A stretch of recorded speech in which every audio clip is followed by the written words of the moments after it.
আমেরিকাতে একটা private bank ছিল যেটার নাম ছিল ফেডারেল রিজার্ভ ব্যাংক। ব্যাংকটা কার দ্বারা কন্ট্রোল, এটা এই ভিডিও শেষে আপনি একাই উত্তরটা পেয়ে যাবেন। এটা একটা প্রাইভেট ব্যাংক, তবে এখন এই মুহূর্তে সারা বিশ্বের ব্যাংক হচ্ছে এই ফেডারেল রিজার্ভ ব্যাংক, অর্থাৎ ইউএস ডলার ছাপানো থেকে শুরু করে সবকিছুর এখতিয়ার অধিকার এই ব্যাংকটার আছে। অর্থাৎ আমাদের দেশে বাংলাদেশ ব্যাংক একটা সরকারি ব্যাংক, সে টাকা ছাপাচ্ছে, ঠিক আছে, কিন্তু সারা বিশ্বের টাকা যেটাকে আমরা ডলার বলি সেটা যে ছাপাচ্ছে সেটা কিভাবে একটা প্রাইভেট ব্যাংক হয়, অর্থাৎ একটা ব্যক্তিগত সম্পত্তি হয়। জিনিসটা ভাবার মতো জিনিস না?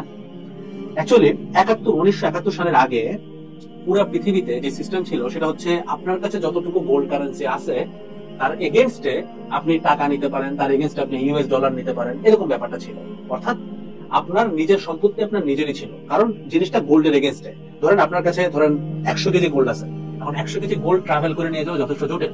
সেই 100 কেজি গোল্ডের এগেনস্টে আপনি একটা রিসিপ্ট দিতে পারতেন, যে রিসিপ্টে লেখা থাকতো যে এই রিসিপ্টের বাহক হচ্ছে 100 কেজি গোল্ডের মালিক, এবং আপনি রিসিপ্টটা যেখানে নিয়ে যান আপনি সেটার ভ্যালু উঠায় আনতে পারতেন। সেটা একটা বেশ কনভিনিয়েন্ট হয়েছিল যে ঠিক আছে এত ওয়েট জিনিসটা নেওয়া সম্ভব না, আমরা রিসিপ্টের কাজ করি। 1971-এ আমেরিকার একজন প্রেসিডেন্ট নিক্সন ডিসাইড করলেন যে আপনার কতটুকু গোল্ড আছে এটা এখন আর আমরা কাউন্টে আনবো না, এখন থেকে এই গোল্ড কারেন্সি সম্পূর্ণ উঠে যাবে। আমরা চিন্তা করব আপনার কতটুকু ইউএস ডলার আছে, সেইটার উপরে আপনি আপনার দেশীয় লোকাল টাকা ছাপাইতে পারবেন। আমার মনে হয় একটু জটিল হয়ে গেছে, আমি আপনার একটু ব্যাখ্যা করি। মনে করেন আপনার যদি মনে হয় বাংলাদেশ আজকে অফুরন্ত টাকা ছাপাইতে পারবে, ব্যাপারটা আসলে এরকম না। আপনি খেয়াল করবেন আমাদের একদম নিউজের একটা হেডলাইন থাকে যে আমাদের ফরেন রিজার্ভের অবস্থা আজকে এরকম, অর্থাৎ ফরেন রিজার্ভ। ফরেন রিজার্ভের বাংলা কি? ফরেন রিজার্ভ হচ্ছে একটা দেশের কি পরিমাণ ইউএস ডলার এই মুহূর্তে আছে। অর্থাৎ বাংলাদেশ যদি আজকে চায় 1000 কোটি টাকা ছাপাইতে, তাহলে তাকে এতটুকু মেকশোর করতে হবে যেন বাংলাদেশ ব্যাংকের কাছে ওই 1000 কোটি টাকার অনুরূপ বা সমপরিমাণ ডলার থাকে। ঠিক আছে, এটাই হচ্ছে ডলার স্ট্যান্ডার্ড যেটা নিক্সন দিয়ে গেছে। বাট আগে এটা কি ছিল?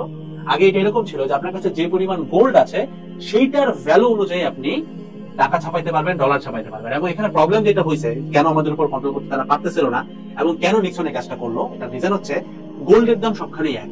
তো ধরেন আপনার কাছেও গোল্ড আছে, আমেরিকার কাছেও গোল্ড আছে, তো দুইটা ব্যক্তি দুইখানে সমান পরিমাণ ধনী হবে। যদি এই কাজটা করা যায় তাহলে তো আমেরিকা আমাদের উপরে সুপার পাওয়ার টানতে পারবে না। যার সাথে তারা যেটা করলো, এই গোল্ড স্ট্যান্ডার্ডটাকে পুরোপুরি উঠাই দিল, বললো গোল্ড টোল্ড বুঝি না, তোমাদের ইউএস ডলার রাখতে হবে, তোমাদের ইউএস ডলারের এগেইনস্টে তুমি টাকা ছাপাইতে পারবা। এবার হচ্ছে মেইন খেলাটা আসলো। দেখেন আমেরিকায় 1 ইউএস ডলার মানে 1 ইউএস ডলার, কিন্তু বাংলাদেশে 1 ইউএস ডলার মানে কিন্তু 1 ইউএস ডলার না। এটা কিন্তু টাকাটা যখনই আপনি কনভার্ট করেন, আপনি যদি উল্টা চিন্তা করেন টাকাকে ইউএসডি করলে আপনার ভ্যালু কিন্তু অটোমেটিক্যালি কমে যাচ্ছে। অর্থাৎ আপনি হয়তো বাংলাদেশে কোটি কোটি টাকার মালিক, এটাই যখন কনভার্ট করে আপনি ইউএসএ তে যাচ্ছেন আপনি কিন্তু আর কোটিপতি থাকলেন না। বুঝতে পারছেন? অর্থাৎ ইউএস কারেন্সিতে কিন্তু আপনি কোটিপতি না, কিন্তু ওই ইউএসএ তে যে লোকটা কোটিপতি, যদি আগে গোল্ড স্ট্যান্ডার্ড থাকতো, সে যদি গোল্ডে কোটিপতি হইতো, দুজনের পাওয়ার কিন্তু সেম হতো। যেহেতু গোল্ড স্ট্যান্ডার্ডটা উঠে গেল, এখন কিন্তু পাওয়ারটা আর সেম থাকলো না।